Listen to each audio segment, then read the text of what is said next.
Приветствую вас. Сегодня мы поговорим о диабете и Nutritional Balance in Science, как она его объясняет и помогает его предотвратить, и как можно ее использовать в ситуации, когда проблема уже существует. Я хочу сразу сказать, что Nutritional Balance in Science мы не лечим какие-то отдельные заболевания. Мы помогаем выяснить, почему проблема возникла, какая ситуация в клетке, где, собственно, начинается заболевание, развивается и заканчивается, если мы поправляем эту ситуацию. И, как вы увидите позже, этих ситуаций может быть огромное количество. Поэтому и будет ясно, почему невозможно одними и теми же методами решить проблемы, которые появляются из-за разных причин. Вот пока мы не видим реальную причину, мы на самом деле только боремся с симптомами. Ну и самое главное, что вообще нельзя не согласиться с утверждением, что лучший способ вылечить любое заболевание – это его предотвратить. И, к сожалению, основная масса заболеваний хронических, в том числе и диабет, находится вот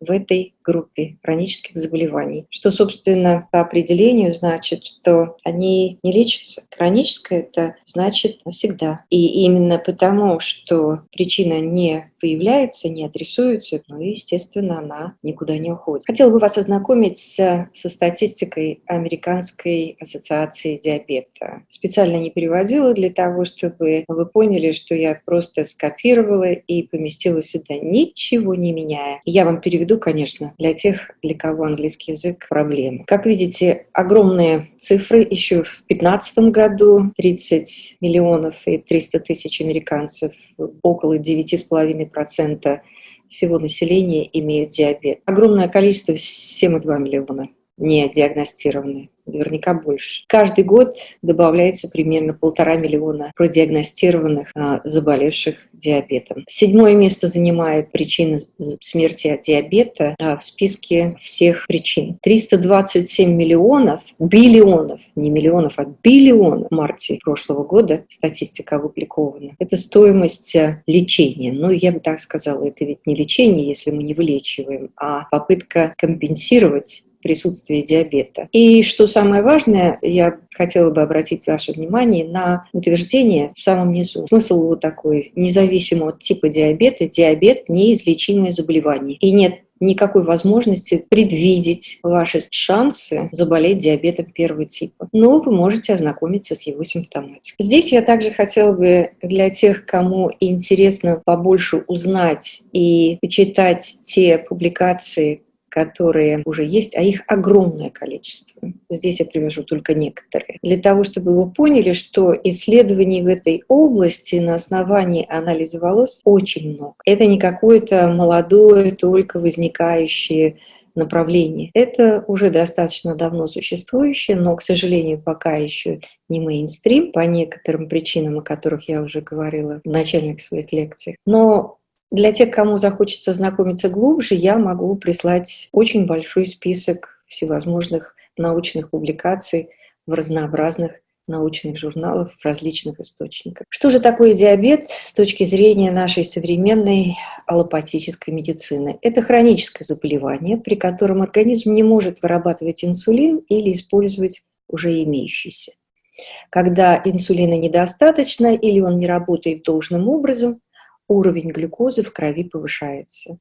Наиболее типично, как подразделяет аллопатическая медицина диабеты, на вот эти типы. Наибольшее количество людей имеют диагноз диабет второго типа. Это неспособность утилизировать глюкозу независимо от количества инсулина. Первый тип – это неспособность утилизировать глюкозу из-за недостатка или полного отсутствия инсулина. Предиабет – это ситуация, когда глюкоза выше нормы периодически, но еще не настолько высока, чтобы назвать эту ситуацию диабетом. Опять же, где эта граница? Вчера было много сахара, сегодня норма.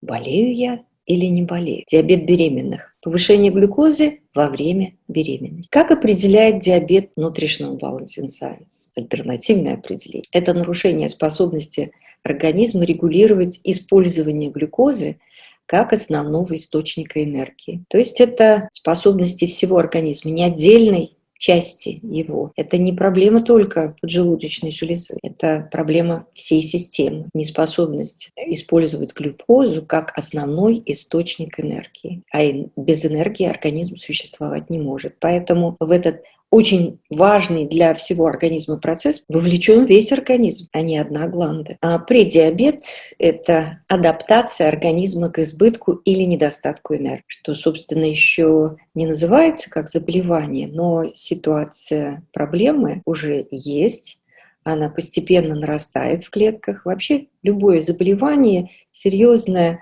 хроническое, оно не возникает в один день. Система пытается адаптироваться, пытается компенсировать существующие проблемы. И заболевание возникает тогда, когда адаптационные возможности исчерпаны. Но на это уходит достаточно большое время. Если бы мы заглянули в клетки и увидели наличие развивающейся проблемы и остановили ее развитие, мы бы не довели до заболевания, мы бы не исчерпали возможности организма. В чем, собственно, прелесть этой науки, которая нам помогает увидеть проблему задолго до проявления какой-либо симптоматики, задолго до того, как другие тесты покажут какую-то ненормальность. Что, собственно, происходит, как организм адаптируется к избытку или недостатку энергии? При избытке энергии у быстрых оксидайзеров, для того, чтобы понять, что такое быстрый медленный оксидайзер, я вас адресую к лекции «Теория стресса и Nutritional Balancing Science». Вот при избытке энергии быстрый оксидайзер, в его организме, у него слишком много энергии. Организм в этой ситуации заставляет поджелудочную железу производить меньше инсулина для того, чтобы помочь снижению перепроизводства энергии. Потому что как недостаток, так и излишек энергии никогда не хорошо. Хорошо, когда баланс энергии. Организм производит ровно столько энергии, сколько ему необходимо для того, чтобы скомпенсировать все свои потребности. При недостатке энергии медленный оксидайзер, вот так они называются, организм стимулирует производство дополнительного инсулина, чтобы хоть как-то восполнить недостаток энергии, потому что инсулин напрямую завязан на доставку глюкозы в клетки, где она, собственно, перерабатывается в энергию. Но при длительной напряженной работе, вот если мы говорим о медленном оксидайзере в частности, когда организм стимулирует производство дополнительного инсулина, то есть заставляет поджелудочную железу работать более интенсивно. Вот в этом случае, если это долго происходит, то поджелудочная железа устает и все меньше и меньше способна производить инсулин. Что, собственно, распространяется на любой орган, если этот принцип. Если орган слишком долго, интенсивно переиспользуется, он рано или поздно придет к ситуации усталости. То есть тогда он не сможет производить те субстанции, которые, собственно, он должен производить в том количестве, которое мы ожидаем. Как можно поэтапно рассмотреть, как происходит процесс углубления проблемы? Ну, начинается с нормы. Вот нормальное состояние, никаких еще нет проявлений и даже не так сильно заметны изменения в клетке, но уже переизбыток энергии, быстрый оксидайзер, присутствует гипертиреоидизм и или гиперадренализм, то есть две эти гланды напрямую завязаны на производство энергии. Организм в этой ситуации начинает сам стимулировать снижение, снижает активность поджелудочной железы. Это способ самозащиты. Если в это время вместо коррекции метаболизма, то есть снижения перепроизводства энергии и отказа от простых углеводов, которые очень быстро перерабатываются в энергию, начать прием инсулина, то железа перестает совсем его производить. А зачем? Если и так перепроизводство энергии, если приходит инсулин извне, железа не будет перепроизводить, потому что инсулин уже пришел в организм.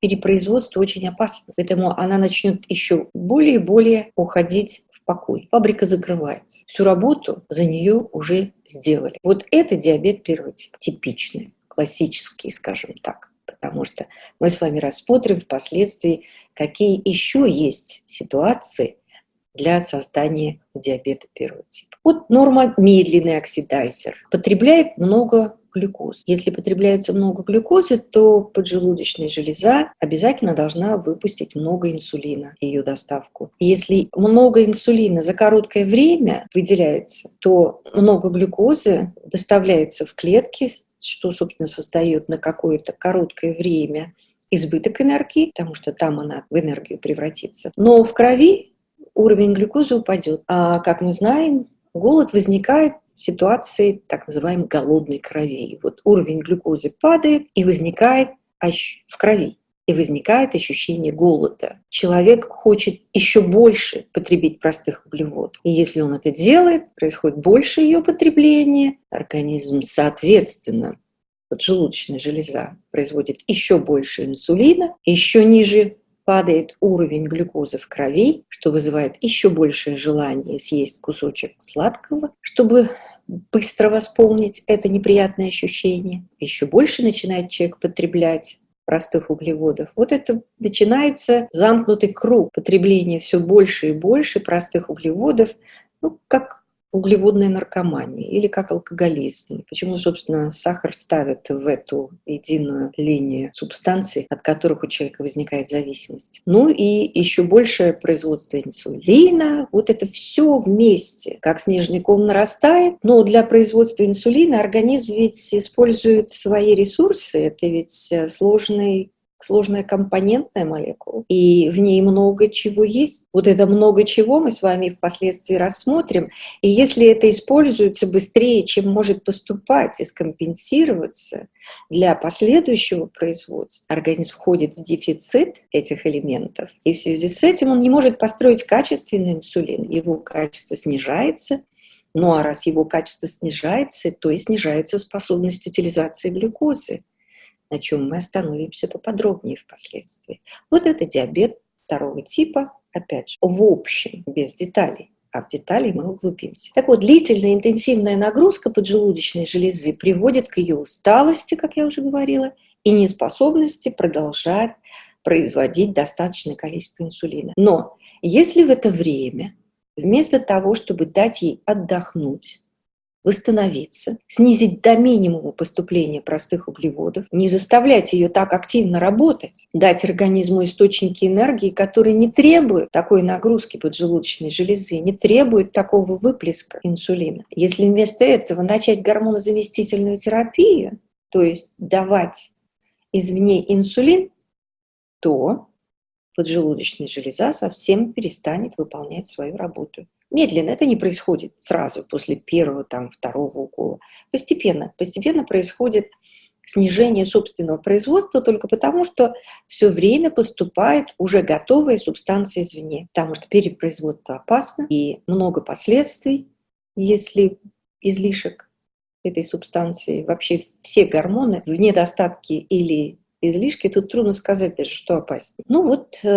Из второго диабета человек может перейти таким образом в диабет первого типа. Избыток гормонов, как я уже сказала, это опасная ситуация для всего организма. Здесь можно долго отдельно рассказывать, почему, собственно, это происходит. У нас лекция ограничена по времени, поэтому я скажу пока, кому интересно, у нас будет отдельная тема по гормонозаместительной терапии, и я там отдельно остановлюсь на этом факторе опасности перепроизводства. Часто в ситуации, когда человек показывает проблему с глюкозой, ему назначают метформин или глюкофаж в России и другие препараты, которые снижают симптомы проявления проблемы, но, к сожалению, ее не решают. Нерешенная проблема только усугубляется. Какие же мы можем увидеть на анализе волос паттерны, типичные для диабета? Я остановлюсь только на некоторых. Их очень много, что, собственно, говорит о том, что одни и те же туфельки не могут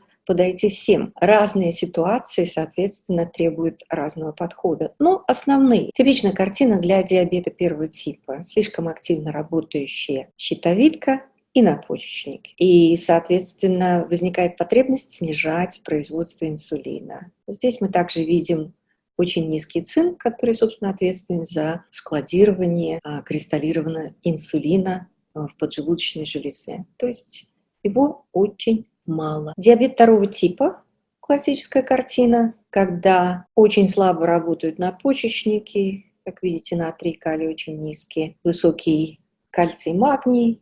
Это типичная картина гипотироидизма, то есть обе гланды, которые ответственны за производство энергии, находятся в недопроизводстве, очень слабо работают. Соответственно, человек чувствует себя очень уставшим. Вот распространенное теперь слово фатиг, усталость. Организм пытается стимулировать дополнительное производство энергии, выплескивая дополнительный инсулин. Обратите внимание, цинк высокий. Вот сейчас он активно используется на то, чтобы производить дополнительный инсулин. Высокий кобальт, что очень тоже типично для диабета второго типа. Снижается хром на клетках. Вот это очень классическая картина диабета второго типа. Но, как я уже сказала, этих картинок я могу показать очень много в зависимости от того, какая ситуация у данного конкретного человека. И именно ее надо отрисовать. Мы вообще не пытаемся лечить никакую болезнь. В частности, мы не лечим диабет. Мы пытаемся дать возможность системе, организму самому исправить все то, что поломано. А для того, чтобы это осуществилось, чтобы система могла построить опять то, что поломалось, ей нужно дать те кирпичики, которых у нее не хватает для того, чтобы осуществить эту работу, и дать ей адекватное количество энергии для осуществления этой работы. Дополнительный график, типичный для диабета второго типа, где мы видим, что очень слабо работает щитовидка, соотношение кальция к калию очень высокое, характеризует, насколько эффективно воздействует щитовидка своими гормонами на клетку. А если это соотношение должно быть 4,2, в данной ситуации мы видим 145. Это очень глубокий гипотироидизм. И натрий к магнию, если это показатель, насколько эффективно работают надпочечники, идеально он должен быть 4, а в данной ситуации нет даже единички, 0,83. То есть вот эти две гланды так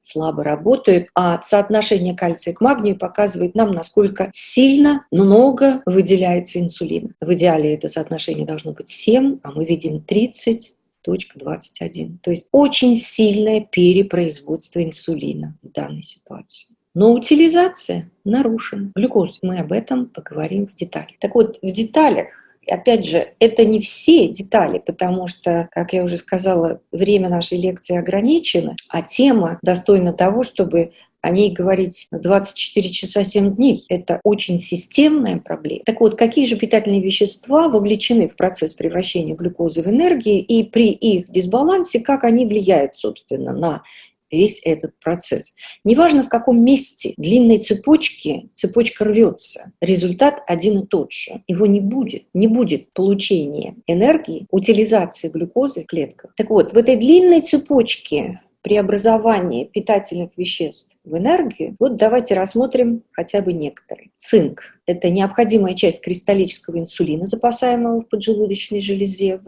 островка Лангерганса. При его недостатке, также при его большом избытке, развивается гипергликемия. Вот это интересный факт, который свойственен многим элементам, когда как при недостатке, так и при их избытке мы наблюдаем одну и ту же в результате картину симптоматическую. И я вам объясню, вот эта дуальность, она присуща практически всем элементам, или почти всем. Почему это происходит? Вот цинк требуется для складирования, в первую очередь, инсулина в поджелудочной железе. Так вот, если его не хватает, то, соответственно, складироваться его будет мало.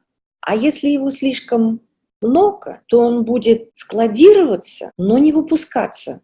Запасов много, но цинк будет мешать его выпуску. Он будет там в кристаллах жестко формироваться и не выпускаться. И как результат будет мало инсулина и опять же гипергликемия, то есть много глюкозы в крови. Цинк также необходим для обеспечения способности присоединения инсулина к мембранам гепатоцитов. То есть вот это один из компонентов, обеспечивающих качество инсулина. То есть просто наличие инсулина еще мало чего значит. Он должен быть качественным, он должен быть способным выполнять свою работу. Так вот, если цинка не хватает в этом инсулине, и тогда инсулин не может присоединяться к мембранам гепатоцитов, клеткам печени, а это основная масса наших клеток печени до 80%, и работают они на огромное количество функций, в частности для создания гликогена, который нам необходим для запаса глюкозы на всякий пожарный случай. Вот это запасы глюкозы, которые мы используем в условиях стресса, в условиях опасности, даже если мы не едим, а нам нужна энергия, нам нужен источник энергии для того, чтобы убежать быстрее, либо драться сильнее. Вот в этой ситуации нам нужен приток энергии. Где же его может организм взять? Вот гликоген – это как раз прекрасная возможность получить быструю глюкозу, адреналин расщепляет, и поступление дополнительной глюкозы для обеспечения дополнительной энергии. И если нет достаточного инсулина, качественного инсулина, чтобы произошло вот это преобразование глюкозы в гликоген в печени, значит, его будет мало или совсем не будет, что, собственно, объясняет, почему некоторые или многие диабетики не могут терпеть голод. У них нет источника глюкозы на случай, если упала глюкоза в крови, приходящая из пищи. А если нет никакого другого источника, то есть перестала поступать энергия в клетки, без энергии нет жизни. Энергия равно жизнь. Потому, собственно, человек может впасть в кому. Поэтому такие люди должны с собой все время носить какой-нибудь кусочек сладкого, чтобы с питанием скомпенсировать. Другой человек может голодать несколько дней и через стресс проходить, и ничего с ним такого не будет. Почему? Потому что у него есть запасы гликогена, потому что у него качественный инсулин, потому что у него хватает цинка. Так вот, как я уже сказала про эти гепатоциты, они ведь не только на это завязаны, на производство гликогена, на множество функций. То есть очень много функций начинают страдать, если гепатоциты не получают энергию. Они ведь тоже для своей функции должны получить энергию. Плохо заживляются раны и много-много всего. Эритроциты также им требуется для жизнедеятельности энергии. И если инсулин не имеет достаточно цинка, он не может присоединиться к эритроцитам, которые их основная функция – это переносить гемоглобин к клеткам, что обеспечивает поставку кислорода в клетки, основного компонента, без которого они не могут существовать. Если мы без пищи можем прожить приличное время, без воды более короткое, но тоже достаточно длительное время. А как долго можем мы существовать без кислорода? Несколько минут. Так вот, если не поступает достаточно кислорода в клетки, то возникает опасность их смерти и заболеваний, которые с этим связаны. Это все только о цинке. То есть если цинк не может осуществить свою работу, присоединиться к этим клеткам, вот это называется инсулиновая резистентность. Там есть еще другая, я ее чуть ниже упомяну. Но вот это инсулиновая резистентность, которая связана с проблемой цинка. Плохо заживает раны и все остальное. Также антигенная способность инсулина зависит от наличия цинка. То есть создание антигенов в условиях присутствия вирусной инфекции, работа иммунной системы. Вот для того, чтобы она была качественной, нужен качественный инсулин, инсулину нужен цинк. Я ведь здесь только коснулась некоторых функций. Наиболее типичных, как я уже говорила, это вопрос очень большой. Очень интересный. Что еще? Какой элемент? Часто мы наблюдаем его недостаток в ситуации диабета. Хром. Он находится в составе металлопротеинов на рецепторах клеток большинства тканей для присоединения инсулина к ним. То есть если на этих рецепторах не хватает хрома, то подошедший качественный инсулин с глюкозой не может ее отпустить, клетку, забрав хром, и таким образом заканчивается весь процесс доставки. И если на рецепторах клетки нет хрома, то вот этот этап передачи глюкозы в клетку не произойдет. Тогда глюкоза не уходит из крови, гипергликемия, инсулиновая резистентность, развивается воспаление при высокой глюкозе, повышаются триглицериды, холестерин, начался снежный ком проблем. Кальций. Он необходим для выпуска инсулина из поджелудочной железы. На каждую молекулу инсулина должен прийти один ион кальция, чтобы выпустить инсулин из поджелудочной. При диабете первого типа очень низкий уровень кальция и магния. И гипертироидизм, низкий кальций, собственно, не дает возможности выпускать достаточно инсулина. Нам и не хватает прийти, этих ионов не хватает для того, чтобы прийти и открыть эти двери. При диабете второго типа, наоборот, высокий кальций, и соотношение кальция к магнию очень высокое. И гипотироидизм. Вот как раз высокий кальций, очень много выделяется инсулин. По крайней мере, возможность выделиться много, если мы заставляем это происходить. Медь, как составная часть эстрогена, который является анаболиком, содействует липогенезису, отложению жиров и усиливает усвоение кальция. То есть чем выше медь, тем больше организм впитывает из поступающей пищи кальций, даже если вы не пьете молоко и молочные продукты не едите. Все клетки в природе, растений или животных, не могут строиться без кальция, магния, натрия, калия и всех остальных веществ. То есть даже если вы травой питаетесь, у вас может быть очень высокий кальций, если так устроена ситуация в вашем организме и способствует тому, чтобы его больше усваивалось. В частности, много меди, которая стимулирует большее усвоение кальция из всего, что вы потребляете. Что повышает, влияет на количество выпускаемого инсулина из поджелудочной. Марганец. Он участвует в утилизации глюкозы, повышает активность аргиназы в печени, расщепляет аргинин на орнитин и мочевину. Высокая его концентрация наблюдается у некоторых форм диабета, что вызывает запах мочи. При очень низком марганце в матке у ребенка развивается атрофия клеток островка Лангерганс. Железо при избытке аккумулируется в поджелудочной железе и ускоряет окислительные процессы белков пероксидазы. И вообще в условиях длительной бактериальной неправильно лечимой инфекции, так как бактерии развиваются на железе, железо им необходимо для их роста, организм пытается хоть как-то уйти от переизбытка этих опасных бактерий, тем самым убирает из крови железо в клетки. Там, где железо накапливает, нарушает деятельность клеток. Если это происходит в клетках поджелудочной железы, то развивается диабет первого типа. То есть клетки теряют способность качественно работать. Можем ли мы это увидеть? Можем ли мы это предотвратить? Можем ли мы уйти от этого? Да, можем. Селен. Резервы инсулина снижаются при низком селении. Также снижается активность глютатион-пероксидазы, участвующей в утилизации глюкозы. Развивается гипергликемия и наоборот. При очень высоком инсулине развивается гипогликемия. Элементов очень много. И по большому счету, так как производство энергии – это основная деятельность организма, то нет ни одного питательного вещества, которое бы прямо либо опосредованно не было вовлечено в этот процесс. Если мы увидим, что существует дисбаланс, и устраним его, то весь процесс наладится. Нам просто нужно знать, что делать. Нам нужно видеть, что конкретно разрушено, чего не хватает или чего избыток, и поправлять это. Это вполне возможно. Это не должно быть неизлечимой ситуацией. Это не должно быть хроническим заболеванием. Какие еще вещества в организме участвуют? Понятное дело, витамины тоже. Вот только некоторые из них. Витамин А помогает выпускать инсулин.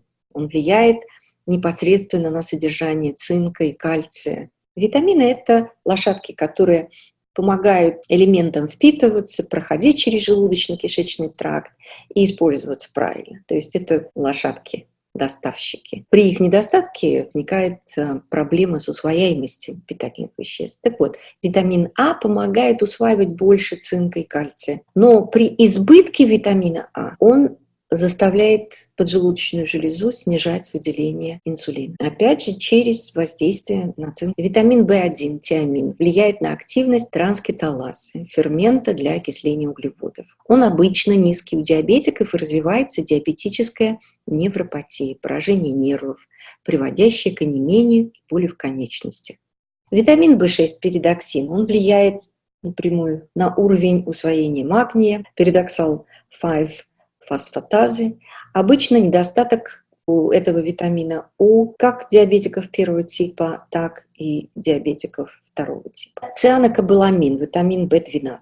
Его дефицит наблюдается при инсулинзависимом диабете первого типа, присутствует пернишес анемия, и его избыток мы видим при диабете второго типа. Аскорбиновая кислота, витамин С, при диабете второго типа очень быстро расщепляется, что приводит к его дефициту. Витамин D увеличивает количество инсулина в крови за счет влияния на кальций напрямую. Чем больше витамина D, тем больше вы будете усваивать кальций. Также он воздействует на медь, PTH, эстроген, низкий витамин D при диабете первого типа и высокий при диабете второго типа. Витамин Е, токоферол, снижает оксидативный стресс, улучшает работу инсулина, его потребность увеличивается при диабете любого типа. Вот пройдемся типом диабета на основе анализа волос. Наиболее часто встречающие, я вижу на тесте, это дефицит хрома на рецепторах клеток, это инсулиновая резистентность. Слабая у быстрых оксидайзеров диабет первого типа или слишком активная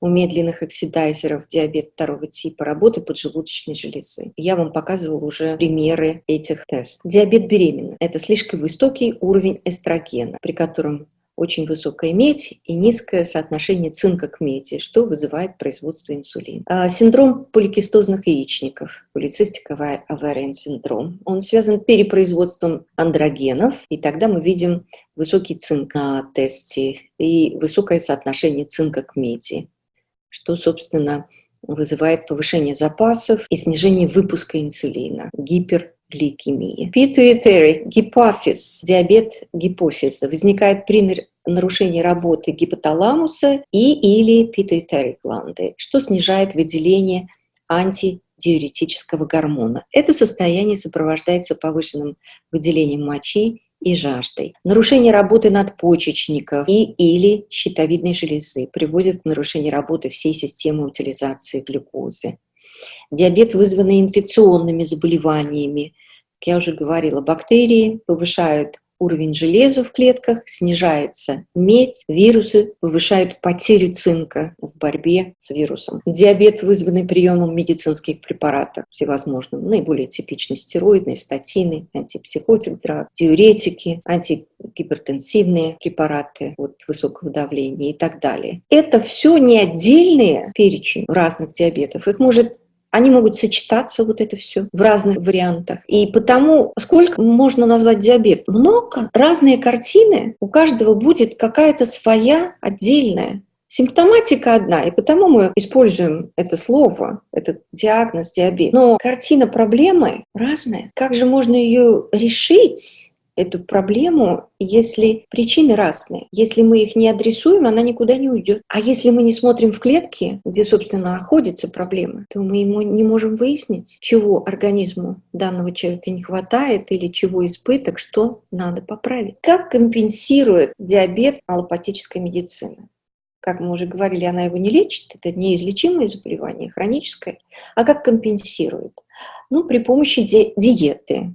Рекомендуется пища с низким гликемическим индексом, то есть та, которая не требует большого производства инсулина на ее переработку. Физические нагрузки, снижение веса и медицинские препараты. Почему данный подход не работает? Во-первых, единой диеты для всех диабетиков быть не может, потому что хотя бы даже грубо, если говорить, быстрые оксидайзеры, медленные оксидайзеры, у них должна быть разная диета. Физические нагрузки должны учитывать энергетическое состояние организма.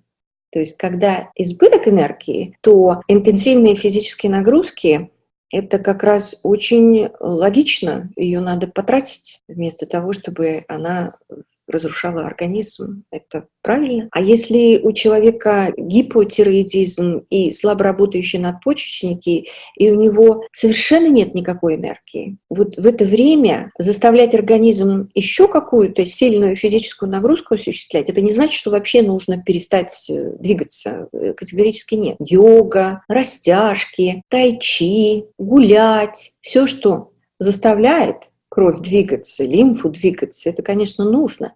Но нужно ли тратить дополнительно энергию на то, не будет помогать восстанавливать ситуацию, а только будет ее ухудшать. То есть и физическая нагрузка должна быть рекомендована, исходя из ситуации. Пока нам нужно восстанавливать надпочечники и щитовидку, нам нужно сохранять энергию. Нам нужно очень разумно ее использовать. Репаративные процессы очень энергетически затратные. Почему, когда человек болеет, первый постельный режим, Не бегай, не прыгай. На бегу восстанавливаться невозможно. Избыток или недостаток веса не является причиной диабета. Просто бороться с избытком или недостатком веса – это не значит убрать причину диабета. Это последствия. Очень много людей с избыточным весом, у которых нет диабета. Также людей, которые худые, у них есть диабет. То есть есть и худые с диабетом, и толстые с диабетом. И наоборот, вес не есть причина диабета. Это его симптомы, последствия. Ни один из медицинских препаратов не направлен на устранение причины заболевания, а только на снижение остроты его симптомов. Неустраняемая проблема только нарастает. Возникает необходимость в увеличении концентрации препаратов, их разнообразия, так как увеличивается количество побочных эффектов самого заболевания и побочных эффектов приема фармацевтических препаратов. Я думаю, вы знаете, что нет фармацевтических препаратов без побочных эффектов. Хотя серьезного прогресса достигли в результате создания инсулиновой помпы, что позволяет значительно лучше регулировать концентрацию инсулина, исходя из реального уровня глюкозы в крови. Это, конечно, уменьшает побочные эффекты гормонозаместительной терапии, потому что нет ситуации, когда ей мало вкололи или слишком много вкололи. Избыток, недостаток, всегда плохо, но все равно этот факт не восстанавливает поджелудочную железу. Меньше побочных эффектов, но восстановления все равно нет. Можно ли не допустить возникновения диабета? Что, собственно, самый мудрый способ лечить диабет – это его не допустить. Или остановить его на начальных этапах. И можно ли восстановить уже существующий дисбаланс? Любое заболевание – это дисбаланс. Нашему организму совсем не важно, как мы называем проблему. Это дисбаланс в клетке. У нее нет того, чего ей необходимо, или есть то, чего не надо. Как энергетический баланс в организме при наличии всех необходимых питательных веществ и отсутствии токсичных веществ – залог здоровья всего организма. Выявление этого дисбаланса и выбор правильных средств для его устранения – это единственный способ предотвращения и корректировки существующей проблемы. До тех пор, пока орган существует, восстановить его нормальную работу можно, если есть время. И в проблему человек входит не быстро, так и уйти от нее быстро, естественными, природными, натуральными способами невозможно вот так. Нужно менять очень многое. Требуется много работы от человека и требуется время. Главным препятствием на пути достижения баланса, здоровья является нежелание менять сложившиеся привычки. Если вы человеку говорите, что ему нельзя принимать простые углеводы, а он все равно продолжает, это говорит о том, что он уже зависим. Потому что если вы достаточно хорошо объяснили проблему и ее последствия, то либо человек действительно хочет умереть, он хочет страдать, либо он не может отказаться от этого, потому что он уже зависимый. Почему, собственно, зависимость от сахара считается настолько же сложной, сильно долго удерживающей человека в этой зависимости, как алкоголь и наркотическая зависимость. Поэтому не давайте детям сладкого так много, не стимулируйте хорошее поведение сладким. Не создавайте в сознании прямую зависимость. Я хороший, меня любят, и поступает что-то сладкое. Вы тем самым закладываете бомбу, которая когда-нибудь взорвется. В условиях, когда он будет стрессоваться, он будет тянуться за сладким не потому, что даже он хочет сладкого, он хочет почувствовать вот то ощущение детства, что он хороший и любимый. В любом случае, когда вы очень хотите избавиться от проблем, вы можете. Для этого, конечно, нужно меняться. Нужно менять сложившиеся привычки, менять свою диету. Диета должна быть составлена в соответствии с метаболическим типом, принимать концентрированные питательные вещества, чтобы ускорить процесс восстановления, адекватная физическая активность в вашей ситуации.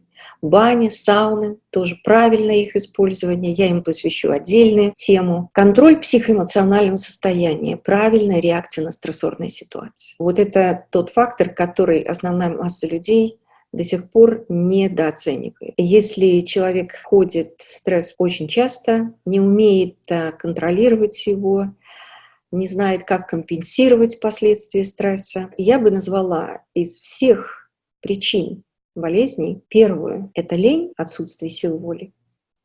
второе – неумение адекватно реагировать на ситуации, которые вам не нравятся.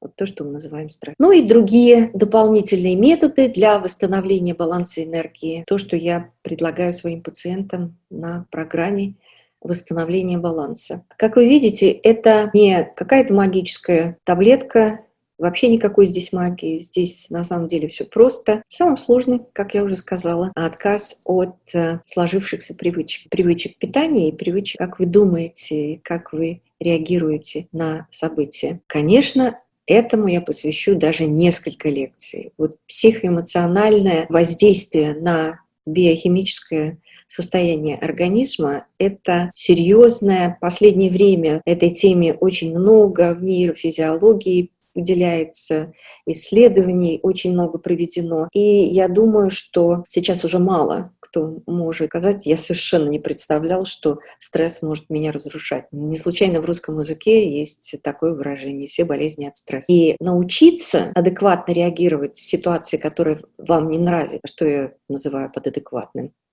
не входить в состояние непринятия, в состояние войны, в состояние разрушения себя. Вполне можно. Тренировки, определенные знания, как я уже сказала, я буду этим с вами делиться. А пока я с вами прощаюсь. Всего хорошего. До встречи.